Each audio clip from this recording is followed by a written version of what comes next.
नमस्कार, आपण बघत आहात सत्य टॉक न्यूज चॅनल, शोध सत्यतेचा। मराठा, दलित और मुस्लिम समीकरण में सबसे आगे था और हमारी एक कोशिश थी कि जहाँ देश में नफरत की राजनीति हो रही है, कैसे इस राजनीति को हम रोक सकें। और इसी बिना पर हमने मराठा, मुस्लिम और दलितों को एक जगह लाने की पूरी कोशिश की और अल्हम्दुलिल्लाह हमारा सामाजिक समीकरण बहुत अच्छे से रहा। और कुछ वजह से आगे पीछे हुआ है, तो खैर आज नहीं कल वापस से दोबारा हम साथ में करेंगे। तो उसी के तहत ऐसे कुछ फैसले हुए हैं जिसका हमें बड़ा अफसोस है और हम समझते हैं कि ऑल इंडिया उलमा बोर्ड के नाम से जो ट्रोलिंग पूरे महाराष्ट्र में हुई और जिसका एक प्रोपेगेंडा बनाया गया, अब तक ये बताया गया कि ऑल इंडिया उलमा बोर्ड एक ऐसा फर्जी बोर्ड कोई आया था जिसने एक एप्लीकेशन दिया महाविकास को और कहा कि महाविकास को बिन विरोध इन्होंने सपोर्ट कर दिया, जबकि ऑल इंडिया उलमा बोर्ड ने ना महाविकास को सपोर्ट किया था ना महायुति को सपोर्ट किया। ऑल इंडिया उलमा बोर्ड के नाम का पूरा इस्तेमाल हुआ, जिसके बिना पर लोगों ने इसका गैर इस्तेमाल करके अपनी रोटियां सेकी। आज मैं खुलकर बताना चाहता हूँ, ये बोर्ड में कोई भी अगर आपको क्वेरीज है, आप डायरेक्टली हमसे पूछ सकते हैं। हमारा लोगो भी आप देख सकते हैं, गोल्डन लोगो। इसमें ऐसे कई फर्जी बोर्ड खड़े किए गए और उसके तहत पूरे समाज को गुमराह किया गया। तो मैं समझता हूं कि अगर ऐसा कोई फैसला आता है तो पहले आप तहकीक कीजिए। ये पहली कॉन्फ्रेंस है जो इलेक्शन को लेकर मैं कर रहा हूँ, हमारी टीम कर रही है।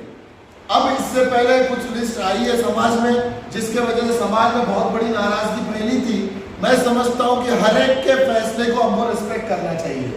हर एक एनजीओ को, हर एक संस्था को यह अधिकार है कि वो किसी भी पार्टी में यह समर्थन दे सकता है, पर as a social activist, as a educationist और एज अ संविधान को मानने वाली शख्सियत, हम ये चाहते हैं कि ऐसी शख्सियत को हमको लाना है आगे।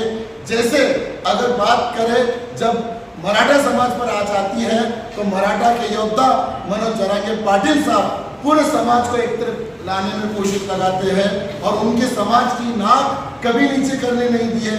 मैं समझता हूँ आज ऐसे ऐसे फैसले आए जिसकी वजह से हमको अफसोस हुआ। एक छोटा सा एग्जाम्पल मैं आपको देता हूँ। महाराष्ट्र में औरंगाबाद एक सेंटर की हैसियत से जाना जाता है और वहां पर एक ऐसी शख्सियत जो पूरे हिंदुस्तान में नेतृत्व कर रही थी, चाहे वो किसी भी पार्टी से है। मैं साफ कहना चाहता हूँ, हमें कोई पार्टी से लेना देना नहीं है, आज भी नहीं है और कल भी नहीं रहेगा। हमारा जो मकसद है वो है मोहब्बत का पैगाम जो जहां तक पहुंचे। आज हमने कुछ लिस्ट आज उसके जरिए निकाली ताकि कल को जो हालात बिगड़ रहे हैं हम इसको समेट ले।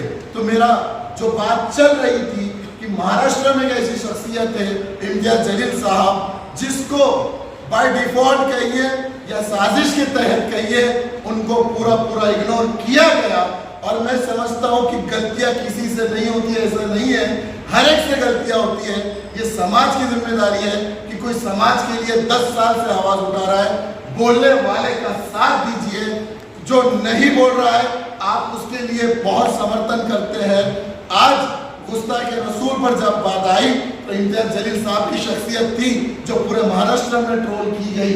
आज जब रामगिरी महाराज पर बात आई और उन्होंने जब गुस्ताखी की तो ये इम्तियाज जलील साहब की शख्सियत थी जो सब लाईक, फॉलो आणि सबस्क्राईब करा।